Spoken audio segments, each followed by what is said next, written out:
الحمد لله نحمده ونستعينه ونستغفره ونؤمن به ونتوكل عليه ونعوذ بالله من شرور أنفسنا ومن سيئات أعمالنا من يهده الله فلا مضل له ومن يضلله فلا هادي له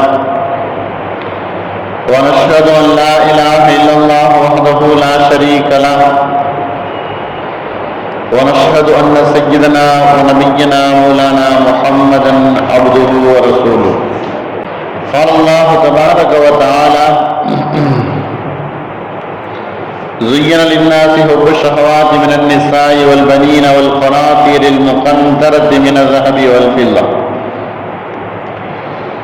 صدق الله العلي العظيم.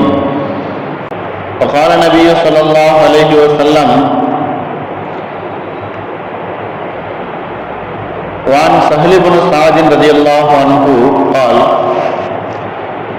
جاء رجل إلى النبي صلى الله عليه وسلم فقال: يا رسول الله دلني على عمل إذا عملته أحبني الله وأحبني الناس.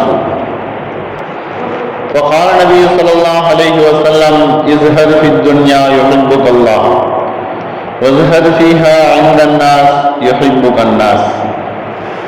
أو كما قال عليه الصلاة والسلام. புகழ் அனைத்தும் அல்லாஹ் ஒருவனுக்கே, சாந்தியும் சமாதானமும் நபிகள் நாயகம் ஸல்லல்லாஹு அலைஹி வஸல்லம் அவர்கள் மீதும் அவர்களை பின்பற்றிய உத்தம சத்திய சஹாபாக்கள், தாபிஈன்கள், தபா தாபீன்கள், குறிப்பாக நாம் எல்லோரின் மீதும் அல்லாஹுவின் சாந்தியும் சமாதானமும் என்றென்றும் நின்று நிலவட்டுமாக. படைத்த இறைவன் நம்முடைய உலக தேவைகளை பூர்த்தி செய்வதற்கு நிர்ணயம் செய்துவிட்டான்.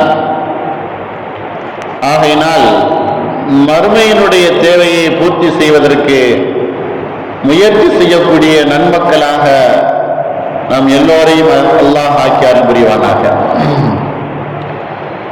மறுமையிலே உயர்ந்து சொர்க்கத்திற்குரியவர்களாக, நன்மையை அதிகமாக செய்தவர்களாக, ஒருவருக்கொருவர் நன்மையை ஏவி தீமையை தடுக்கக்கூடியவர்களுடைய கூட்டத்தில் அல்லாஹ் நாம் எல்லோரையும் சேர்த்து அருள் புரிவானாக. இந்த ஜும்மானுடைய தினம் நமக்கு பெரும் பாக்கியம் தரக்கூடிய தினமாக அல்லாஹ் நம்ம எல்லோருக்கும் ஆக்கி அருள் புரிவானாக. அன்பான அல்லாஹ்வின் நல்லடியார்களே, அன்பு சகோதரர்களே, இந்த வாரத்தினுடைய ஜும்மா பிரசங்கத்தினுடைய தலைப்பு ஏமாற்றும் இந்த உலகம். இந்த உலகம் மனிதர்களை ஏமாற்றும். எப்படி ஏமாற்றும்? மிகவும் சிக்கலான உலகம் இந்த உலகம்.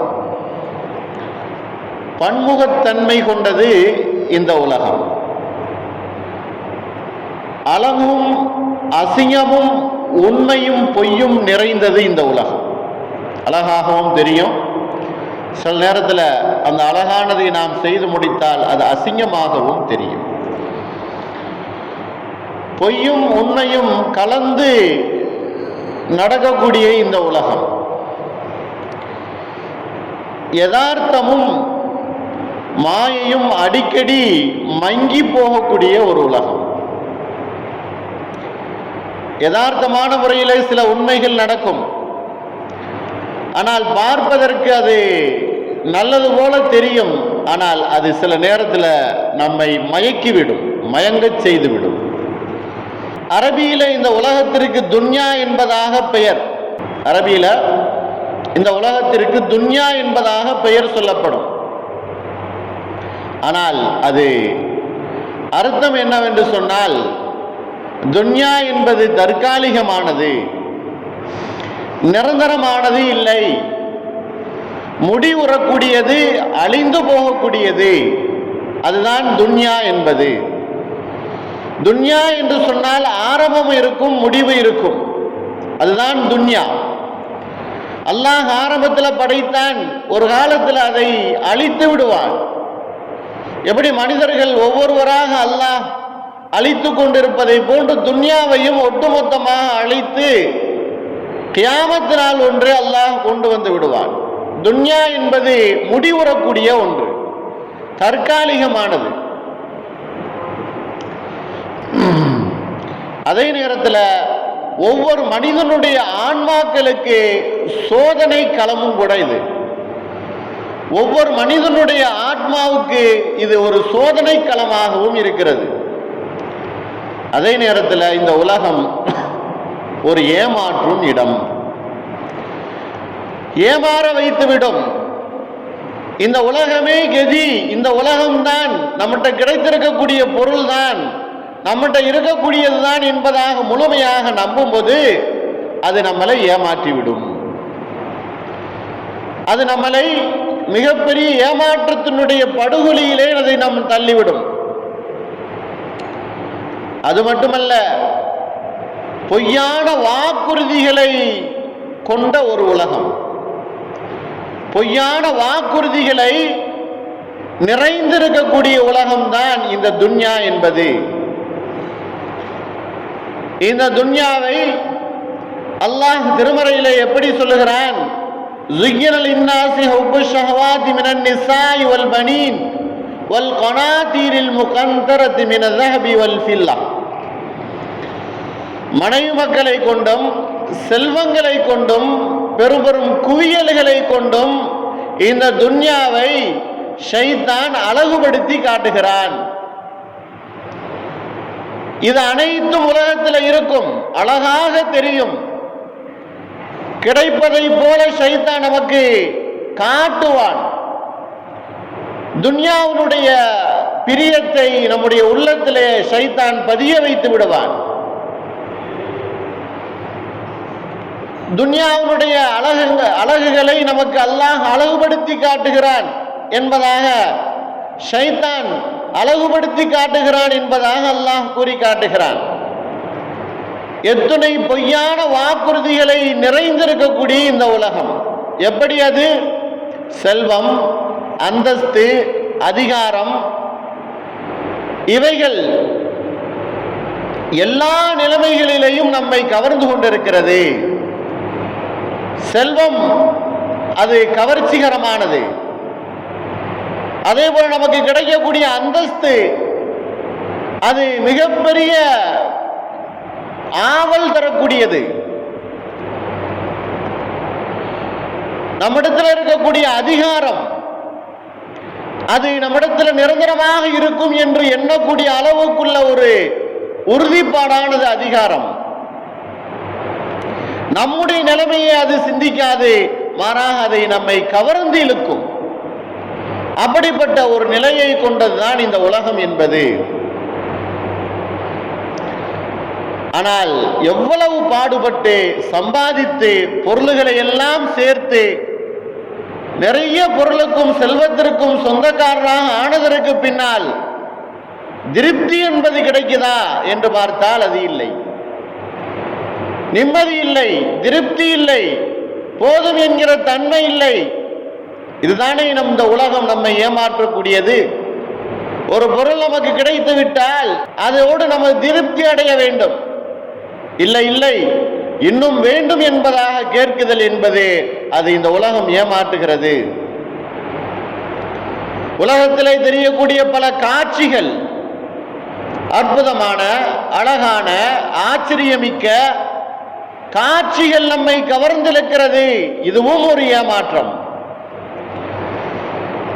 அந்த கவர்ச்சிகளையும் அந்த விஷயங்களையும் அடைவதற்காக வேண்டி முற்படும் போது வெறும் மாயைகளாக அது போய்விடுகிறது. புகை போன்று அல்லது கண்ணாடியிலே தெரிவதை போன்று அது மாறிவிடுகிறது.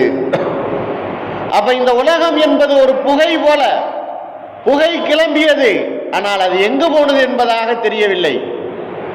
கண்ணாடி போன்றது, அது எங்கு போய்விட்டது என்பதாகவும் திரும்பவும் அதில் நாம் பார்க்க முடியாது. அப்படிப்பட்ட ஒரு நிலைதான் இந்த உலகத்தினுடைய நிலை.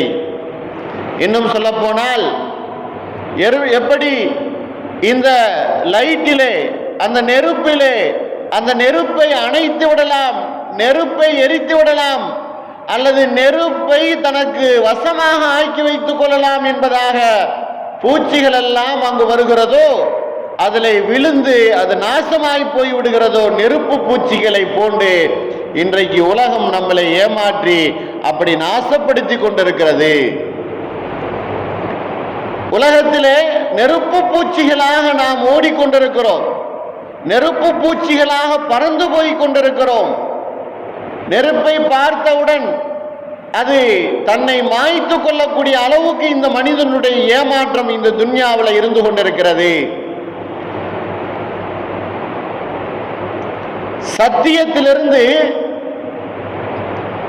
தடம் புரளக்கூடிய எத்தனையோ வழிகளை இந்த உலகம் நமக்கு காட்டிக் கொண்டிருக்கிறது. ஒன்றல்ல, இரண்டல்ல, பல வழிகளை சத்தியத்திலிருந்து மாறி போவதற்கு நிறைய வழிகளை இந்த உலகம் காட்டிக் கொண்டிருக்கிறது. நிலையற்ற துன்பங்கள் நம்மளை துரைத்தி கொண்டிருக்கிறது. நிலையில்லாத இன்பங்கள், நிலையில்லாத துன்பங்கள், நிலையில்லாத சந்தோஷங்கள், அதை நாம் அனுபவிக்கிறோம் என்பதாக நாம் அதன் மீது ஆவல் கொண்டு நாம் தெரிந்து கொண்டிருக்கிறோம். ஆனால் நிலையான, நேர்த்தையான, நிம்மதியான ஒரு உலகத்தை இந்த ஏமாற்றம் நம்மளை மறக்கடிக்க செய்து விடுகிறது. ஆகிரா என்கிற அந்த உலகத்தை நாம் மறந்து விடுகிறோம்.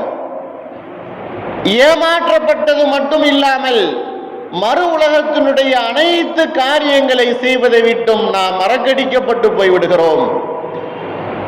நிரந்தரமான, நேர்த்தியான, உண்மையான, நிலையான ஒரு உலகத்திற்கு அமல் செய்வதை இந்த உலகம் நம்மளை மறக்கடிக்க வைத்து விடுகிறது. அது என்ன? நமது ஆன்மீக தேவை, இபாதத்துகள், வணக்க வழிபாடுகள், படைப்பாளனுடைய தொடர்பு,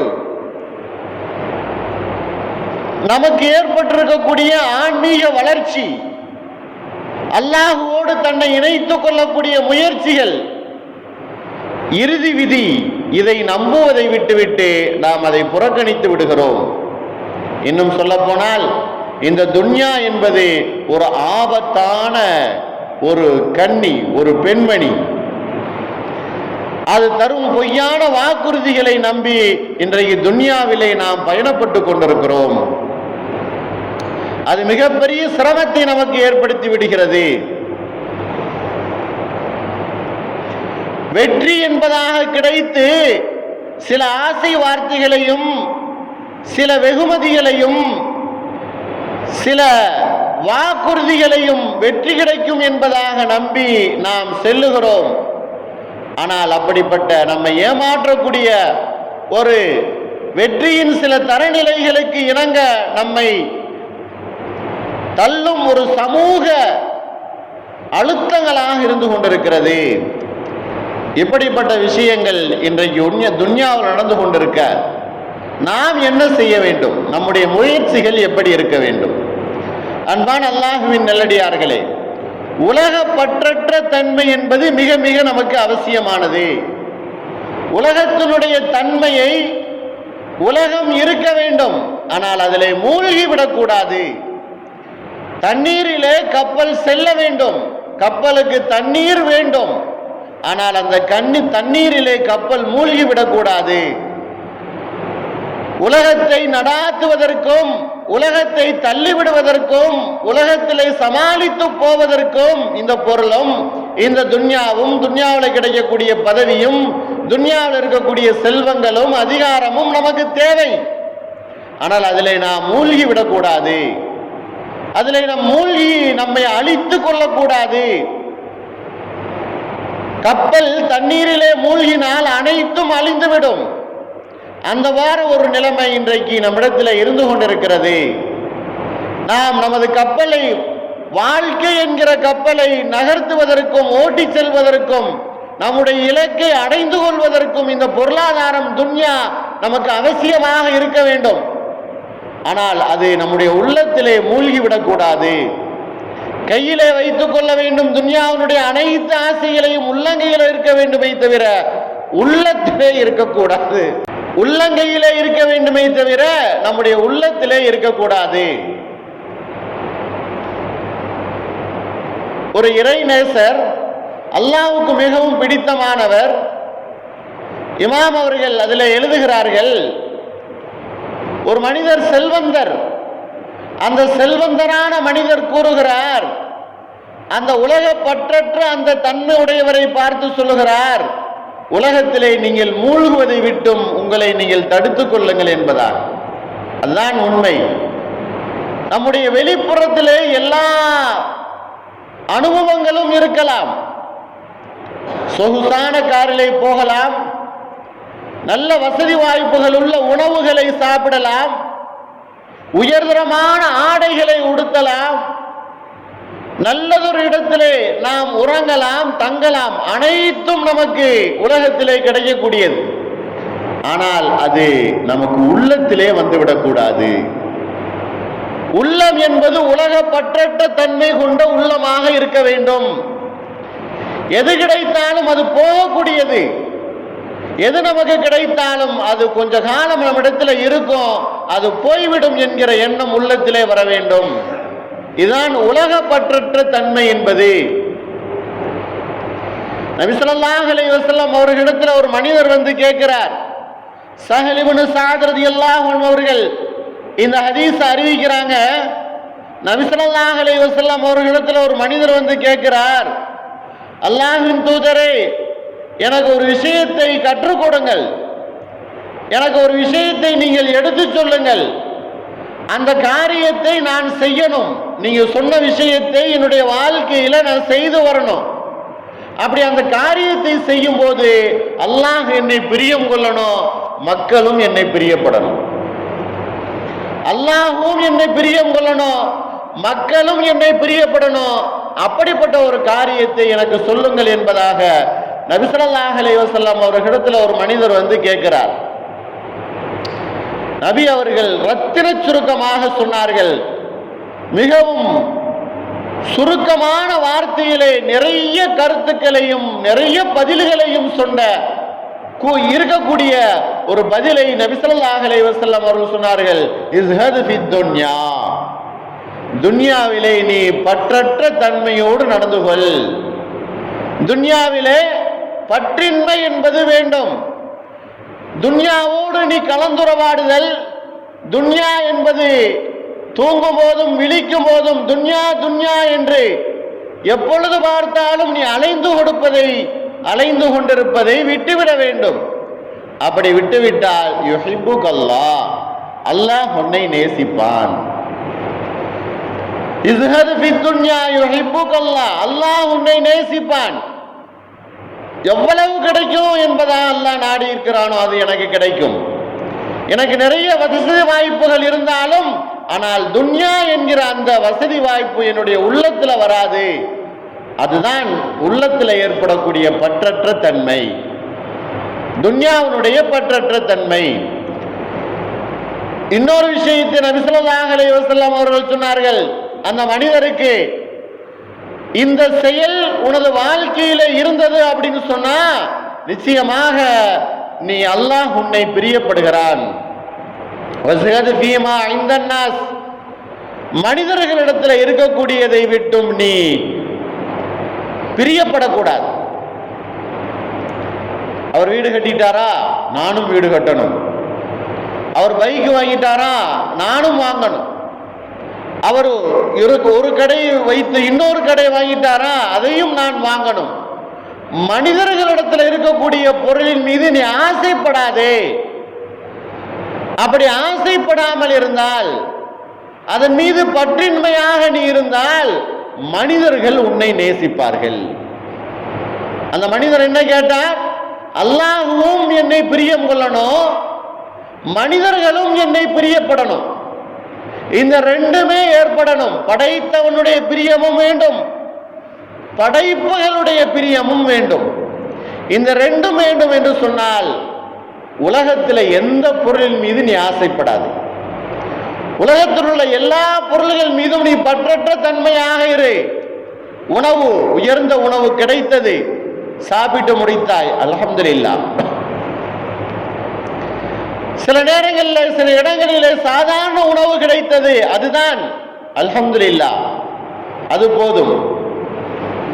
எப்படி நாம் இருக்கும் போது அனுபவித்து நம்முடைய சந்தோஷத்தை பகிர்ந்து கொண்டோமோ, இல்லாத போது சிரமத்திற்குள்ளாகி அதையும் நமது வாழ்க்கையிலே புரிந்து கொள்ள வேண்டும். இதான் நபி ஸல்லல்லாஹு அலைஹி வஸல்லம் அவர்கள் உலகத்தினுடைய பற்றற்ற தன்மையை பறைசாட்டுகிறார்கள், எடுத்து சொல்லுகிறார்கள். இந்த அமல் உன்னிடத்தில் இருந்தது அப்படின்னு சொன்னா நிச்சயமாக அல்லாஹ்வும் மனிதர்களும் உன் மீது பிரியப்படுவார்கள். ஏதாவது ஒரு மனிதர் ஒரு பொருளின் மீது, நம்முடைய நண்பர், நீ வாங்கிவிட்டாயா, உனக்கு கிடைத்து விட்டதா, எனக்கு கிடைக்கவில்லையே, நான் வாங்க வேண்டுமே என்று ஒரு எண்ணம் வரும் பொழுது அல்லது சொல்லும் போது நம்முடைய நண்பரை நம்மளை வெறுப்பார். அவருடைய வெறுக்குதல் என்பது நம்மிடத்திலே உண்டாகும். எது வாங்கினாலும் கண்ணு போடுறானே என் மேல, எது செய்தாலும் என் மேல இவனுடைய கண் இருந்து கொண்டே இருக்கே, இவனுக்கு தெரியாம தான் இனிமேல் ஏதாச்சும் செய்யணும் அப்படிங்கிற எண்ணம் வரும். வெறுப்பும் வெறுப்பூட்டுதலும் ஒரு மனிதனுடைய அந்த எதிர்பார்ப்புகளும் அந்த எண்ணங்களும் பிற மனிதர்களை நம்மை வெறுக்க செய்கிறது, கோபமுறச் செய்கிறது. இதைத்தான் நபி ஸல்லல்லாஹு அலைஹி வஸல்லம் அவர்கள் சொன்னார்கள், அடுத்தவர்களுடைய பொருளின் மீது எப்பொழுதுமே நீ ஆசைப்படாதே, பற்றற்ற தன்மையாக இருந்து கொள். என்று சொன்னா இந்த துன்யா என்பது ஏமாற்றக்கூடிய உலகம். அத்துன்யா மத்தாஉல் குரூர், ஏமாற்றக்கூடிய பொருள்கள், ஏமாற்றக்கூடிய உலகமாக இருந்து கொண்டிருக்கிறது. அல்லாஹ் செல்வந்தராக ஒரு மனிதரை உலகத்தில் கொடுத்தா, ஆனால் இன்னமும் கியாமத்து நாள் வரைக்கும் அவனும் அவனுடைய செல்வமும் பூமிக்குள்ள போய்கொண்டே இருக்கிறது. காரூன் செல்வ நிலையை கொடுத்தான் அல்லாஹ் உலகத்தில், ஆனால் இறைவனை மறுத்து பேசினான், இறைவனை ஏற்றுக்கொள்ளவில்லை, பெருமை கொண்டான். செல்வ நிலை வரும் பொழுது பெருமை, ஏழ்மை நிலை வரும் பொழுது நிராசை, இந்த இரண்டுமே கூடாது. செல்வ நிலை வரும் பொழுது மாறுதட்டுதல், ஏழ்மை நிலை வரும் பொழுது மிகவும் அவன் அல்லாஹ்வை நிராகரிக்கக்கூடிய அளவுக்கு பேசுதல். அன்பானவர்களே, செல்வ நிலை வந்திருக்கும் போது நாம் பூரிப்படைந்து அது உள்ளத்திலே வந்துவிடக்கூடாது. என்று சொன்னா அது நிரந்தரமாக இருக்காது. எவ்வளவு செல்வ நிலை வந்தாலும் ஒரு நோய் வந்து விட்டது அப்படின்னு சொன்னா எவ்வளவு நாம் சுருண்டு விடுகிறோம், சிரமப்பட்டு போய் விடுகிறோம். அவ்வளவு செல்வ நிலை இருந்தும் இந்த நோய் வந்து விடும் பொழுது நமக்கு எவ்வளவு கஷ்டம் ஏற்பட்டு விடுகிறது. அது நிரந்தரமா? அது நம்மளை காப்பாற்றுமா? காரூனுக்கு அல்லாஹ் அறிவையும் கொடுத்திருந்தான், செல்வத்தையும் கொடுத்திருந்தான், ஆனால் அதை அவன் பாதுகாக்கவில்லை. ஆகையினால்தான் நபி ஸல்லல்லாஹு அலைஹி வஸல்லம் அவர்கள் சொல்லுகிறார்கள், உலகம் என்பது ஏமாற்றக்கூடிய ஒன்று, அதிலே நீங்கள் ஏமாந்து விடாதீர்கள். ஏமாற்றக்கூடிய உலகமாகத்தான் இருக்கும், அதிலே நீங்கள் ஏமாந்து விடாதீர்கள். என்று சொன்னா ஹலாலாக சம்பாதித்தாலும் விசாரணை உண்டு. ஒரு மனிதர் ஹலாலாக சம்பாதித்தாலும் ஹலாலுஹா ஹிசாபுன் வ ஹராமுஹா இகாபுன், ஹலாலாக சம்பாதித்தாலும் அல்லாஹ்விடத்துல பதில் சொல்லணும், ஹராமாக சம்பாதித்தால் அல்லாஹ்விடத்துல தண்டனை இருக்கிறது. ஹலாலுஹா ஹிசாபுன் வ ஹராமுஹா இகாபுன், ஹராமாக சம்பாதித்தால் அல்லாஹ்விடத்துல தண்டனை இருக்கிறது. அதே நேரத்தில் ஹலாலான சம்பாத்தியம் ஒரு மனிதன் வாழ்க்கை பூராம் செய்தாலும் அல்லாஹ்விடத்துல கணக்கு கொடுக்க வேண்டும்.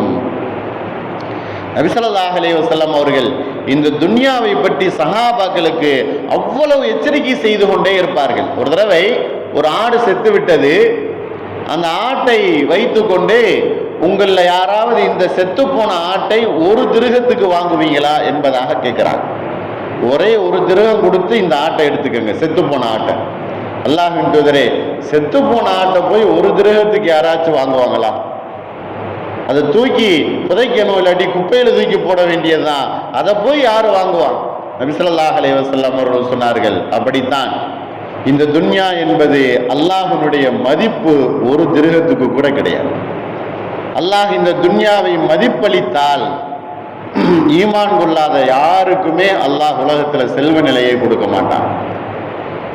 துன்யாவுடைய மதிப்பு அல்லாஹ்விடத்துல இருந்துச்சு அப்படின்னு சொன்னா, அல்லாஹ் இந்த துன்யாவை பார்க்கிறான், மதிப்பளிக்கிறான். துன்யாவுடைய பொருளுக்கு மதிப்பு உண்டு, துன்யாவுக்கு மதிப்பளிக்கிறான் அப்படின்னு சொன்னா, ஈமான் கொள்ளாதவர்களுக்கு ஒன்றுமே கிடைக்காது. ஈமான் கொண்டவர்களுக்கு தான் அனைத்துமே கிடைக்கும். ஈமான்தாரிகளுக்கு தான் அல்லாஹ் கொடுப்பான். துன்யாவில் மதிப்பு இல்லை, ஆகையினால உலகத்தில் யாருக்கு வேண்டாலும் இந்த துன்யா கிடைக்குது. பதவியில இருந்து கொண்டு நிரந்தரமா இந்த பதவியில நம்ம இருப்போம் அப்படின்னு நினைச்சு கொண்டு எவ்வளவு வேலைகளை இன்றைக்கு செய்து கொண்டிருக்கக்கூடிய நிலை. அராஜகமான முறையில நம்ம காலத்துக்கும் நாம் இருந்து கொண்டிருப்போம், நாம் தான் பதவியில இருப்போம் என்பதாக செய்து கொண்டு இன்றைக்கு எவ்வளவு சூழ்ச்சிகளும் பிரச்சனைகளும் மதவாத பிரச்சனைகளும் இன்று நடந்து கொண்டிருப்பதை நாம் பார்க்கிறோமா இல்லையா? சிறிது நேரத்திலே அல்லாஹ் மாற்றி அமைத்து விடுவான். இந்த துன்யா என்பது அல்லாஹ்வுடைய பார்வையில மதிப்பற்றது. அதுதான் நபி ஸல்லல்லாஹு அலைஹி வஸல்லம் அவர்கள் சொன்னார்கள், ஒரு கொசுவனுடைய ரெக்கை அளவுக்கு அல்லாஹ்விடத்துல இந்த துன்யாவுடைய மதிப்பு இருந்தால், பாவிகளுக்கும் காபிர்களுக்கும் அல்லாஹ்வை ஏற்றுக்கொள்ளாதவர்களுக்கும் ஒரு மிடர் தண்ணீர் கூட கிடைக்காது. ஒரு மிடர் தண்ணீர் கூட அல்லாஹ் கொடுக்க மாட்டான். எந்த அளவுக்கு மதிப்பு இருந்தால், கொசுவனுடைய ரெக்கை அளவுக்கு மதிப்பு இருந்தால் அல்லாஹ் கொடுக்க மாட்டான். அன்பானவர்களே, ஒரே ஒரு விஷயம், இறுதியாக உலகத்தில் நாம் சாப்பிடக்கூடிய 3 உணவுகளுக்குத்தான் அல்லாஹ்விடத்தில் கேள்வி கணக்கே இல்லை. மற்ற எல்லா உணவுகளுக்கும் கேள்வி கணக்கு உண்டு. ஒன்று சஹர் சாப்பிடக்கூடிய உணவு, அல்லாஹ்விடத்தில் கேள்வி கணக்கு இல்லை. இஃப்தாரின் சமயத்தில் கஞ்சி வடை எவ்வளவு சாப்பிடுகிறோம், அதற்கும் அல்லாஹ்விடத்தில் கேள்வி கணக்கு இல்லை. மூன்றாவது ஒரு உணவு, விருந்தாளிக்காக வேண்டி தயார் செய்து வைக்கப்பட்ட உணவு, அது எவ்வளவு பெரிய உணவாக இருந்தாலும் சரி, அல்லாஹ்விடத்தில் கேள்வி கணக்கு கிடையாது.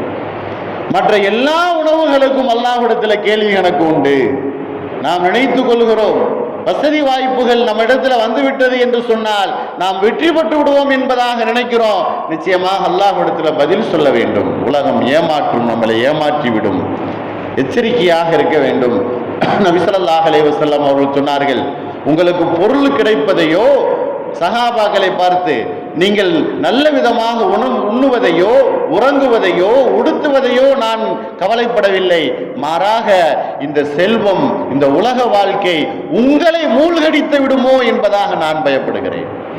நபி ஸல்லல்லாஹு அலைஹி வஸல்லம் அவர்கள் சொன்னார். அன்பானவர்களே, உலகம் நம்மளை ஏமாற்றிவிடும், நாம் அதற்கு முன்னால் தயாராக ஆகி கொள்ள வேண்டும்.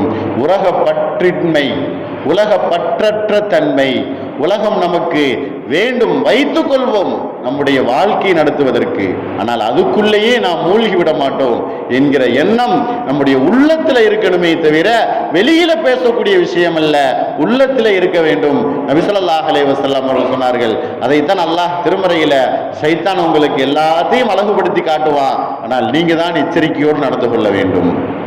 உலகத்திலே நபி ஸல்லல்லாஹு அலைஹி வஸல்லம் அவர்கள் எதை வழிகாட்டினார்களோ, அல்லாஹ் நமக்கு எதை எடுத்து சொல்கிறானோ, உயர்ந்த சொர்க்கம் கிடைப்பதற்கு இந்த உலகத்தை நீங்கள் பயன்படுத்திக் கொள்ளுங்கள் என்பதாக சொன்னானோ, அதற்கு தோதுவாக நம்முடைய வாழ்க்கையை அமைத்துக் கொள்ளக்கூடிய நிறையதொரு வாய்ப்புகளை அல்லாஹ் நம் எல்லோருக்கும் தந்தல் புரிவானாக. வாஹிரு தாவானா அல்ஹம்துலில்லாஹி ரப்பில் ஆலமீன். அஸ்ஸலாமு அலைக்கும் வரஹ்மத்துல்லாஹி வபரகாத்துஹு.